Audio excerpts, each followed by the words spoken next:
দীর্ঘদিনের ভোগান্তির অবসান ও নিজ অর্থায়নে ভাঙা আয়রন ব্রিজ সংস্কার করে বগা ইউনিয়নবাসীর পাশে দাঁড়ালেন তরুণ সমাজসেবক টিপু শিকদার। পটুয়াখালীর বাউফল উপজেলার বগা ইউনিয়নের দীর্ঘদিন ধরে ঝুঁকিপূর্ণ অবস্থায় পড়ে থাকায় একটি আয়রন ব্রিজ মেরামত করে এলাকাবাসীর প্রশংসা কুড়িয়েছেন সমাজসেবক টিপু শিকদার।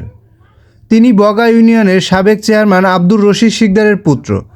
স্থানীয় সূত্রে জানা যায়, ব্রিজটি দীর্ঘদিন ধরে ভাঙা থাকায় প্রতিদিন স্কুল কলেজগামী শিক্ষার্থী ও পথচারী ও সাধারণ মানুষের চরম দুর্ভোগ পোহাতে হতো। যে কোনো সময় বড় ধরনের দুর্ঘটনার আশঙ্কা ছিল। বিষয়টি উপলব্ধি করতে পেরে মোহাম্মদ টিপু শিকদার নিজ অর্থায়নে এবং স্থানীয় জনগণের সহযোগিতায় ব্রিজটি সংস্কারের উদ্যোগ নেন।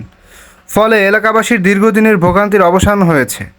বগা ইউনিয়ন বাউফল উপজেলার অন্যতম একটি গুরুত্বপূর্ণ ইউনিয়ন, যেখানে যোগাযোগ ব্যবস্থার উন্নয়ন স্থানীয় জনজীবনে গুরুত্বপূর্ণ ভূমিকা রাখে। স্থানীয়রা জানান, টিপু শিকদার শুধু এই ব্রিজ মেরামতি নয়, বিভিন্ন সময় সামাজিক, শিক্ষামূলক ও মানবিক কর্মকাণ্ডের সহযোগিতার হাত বাড়িয়ে দেন। এলাকার উন্নয়ন ও সাধারণ মানুষের কল্যাণে কাজ করার প্রত্যয় ব্যক্ত করে তিনি বলেন, বাবা যেমন দীর্ঘদিন ইউনিয়নবাসীর সেবা করে আসছেন, আমি মানুষের পাশে থেকে তাদের সুখে দুঃখে অংশ নিতে চাই। এলাকাবাসীর আশা, ভবিষ্যতে এ ধরনের জনকল্যাণমূলক উদ্যোগ অব্যাহত থাকলে বগা ইউনিয়নের সার্বিক উন্নয়নে ইতিবাচক ভূমিকা রাখবে।